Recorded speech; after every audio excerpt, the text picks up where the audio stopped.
60 billion excess funds ng PhilHealth na gamit sa health at social service programs ng pamahalaan.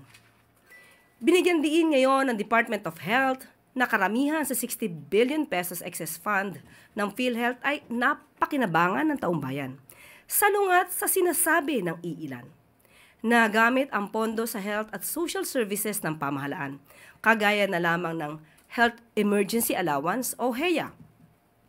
Ayon sa report ng DOH noong Martes, umabot halos sa 6 million na healthcare workers ang nakinabang sa nasabing programa ng PhilHealth. Ang HEA ay ibinibigay sa mga healthcare workers na nagsilbi at nagsakripisyo para sa publiko noong kasagsagan ng COVID-19 pandemic na hindi nabayaran noon. Nagamit din ang pondo para sa iba pang programa, katulad ng medical assistance to indigent and financially incapacitated patients at ang pagbili ng iba't ibang medical equipment para sa DOH hospitals, LGU hospitals, at primary care hospitals or facilities. Malaking bahagi rin dito ay napunta sa 3 DOH health facilities at sa health facilities enhancement programs. Dahil sa ilalim ng administrasyon ni Pangulong Ferdinand R. Marcos Jr., walang pera ng taong bayan ang masasayang. Lahat ay napupunta sa makabuluhang programa na naglalayong maiangat ang kalidad ng pamumuhay, lalo na ang kalusugan ng bawat mamamayan.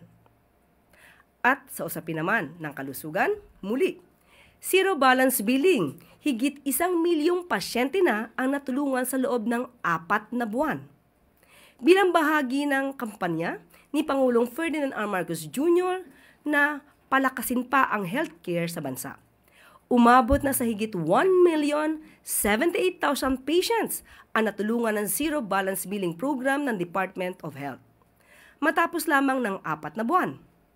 Ayon sa pamunuan ng DOH, patuloy ang full implementation ng zero balance billing sa mga DOH hospitals upang tiyakin na lubos ang alagang maibibigay ng programa sa sambayanang Pilipino.